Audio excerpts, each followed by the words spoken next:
What's going on, YouTube? You got the old Mongo Man at you here Monday night, May 17th, I believe it is. It is 5 minutes to 7. Just got off a meeting. Decided to come out here. I'm going to make a engine stand for the Horizon 200 that you're currently standing in front of. We got everything set up here. This is kind of like a cooking show tonight. I've already done some of the work. If you guys don't know what this is, it is racking, pallet racking. So I really do like to use this stuff for projects around the garage, and we're going to make an engine stand out of it tonight. Stick around, get to see what I do. Hi, KJ.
All right, YouTube, the old Mongo Man here. It is 5 after 10 here on Monday evening, the 17th of May. You guys got to watch me weld up some brackets and some steel and put together an engine stand. So let's take a look at what I built. This is what we got. So this is built of all, essentially everything here that you can see is pallet racking. You can see the rear of it sitting on the motor there. I've been doing a little bit of homework on the motor.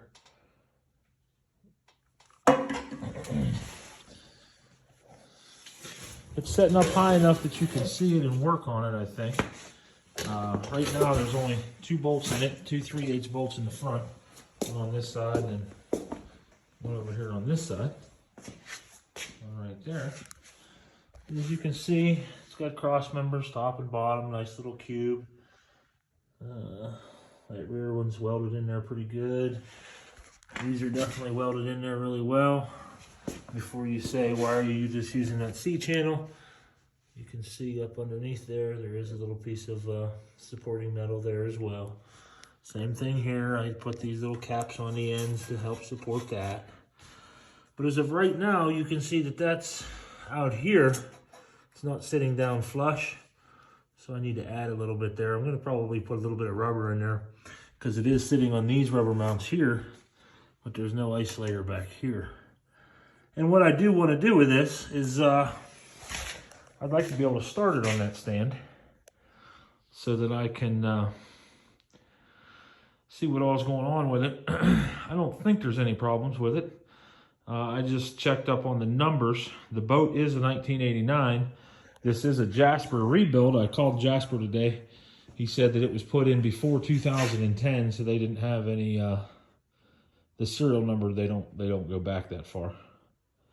So we do know it's older than a 2010, but the block is a 210 horsepower 350 built in 1989. At least that's what the suffix code on the engine number says. So at least it's the right year. It is the center bolt Vortec head. I'm sure that it's just nothing more special than a typical truck, what would you call those, emissions head. It does have a points distributor on it. And like I was describing to one of my coworkers today, it does have essentially a spark cutout box. That's that device right there. Trying to get it to where there's some light on it. There we go.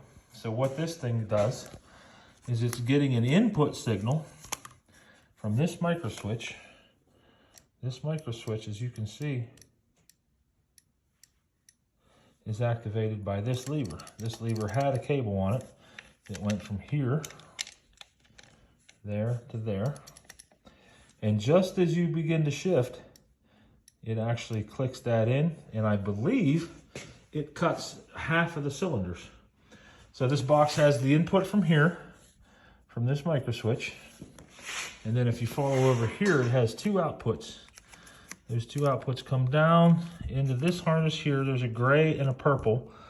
Well, here's a purple and here's a gray. So I think it is definitely in that, whether it's shorting out those cylinders, I'm sure it's getting them, you know what I mean? It's getting the input. One of these is going to be an input, one of these is going to be an output. So it'll be interesting to learn what all exactly is going on there. Looks as though that thing just simply grounds out because one of those wires comes down here to this ground and it gets a ground. So yeah, so that's a neat little system on there, and I guess that's to limit the power while you shift into gear. So we're learning things, right? Ouch. But yeah, so there it is sitting on the motor stand. I do need to get some wheels for it. I'm going to buy some wheels tomorrow at Harbor Freight. We'll get some dolly wheels and get those on it. Then we should be golden. I can push it anywhere I want to in here. Get it out of the way. As you can see, it is too high to go under the bench. But I don't think I'd want to put it under the bench anyway. I can put it, I'll most likely put it over there for now. Till we get around to doing something with it. So, all right, guys. that's about all we're going to do tonight. Did a lot of welding, a lot of fabrication. Got that motor stand made. Now I feel good about the motor, that it's not going to fall over. KJ won't holler at me anymore. So, yeah, the Mongo Man is done for the evening. We're going to go in the house, get cleaned up, and probably go to bed. Mongo's out.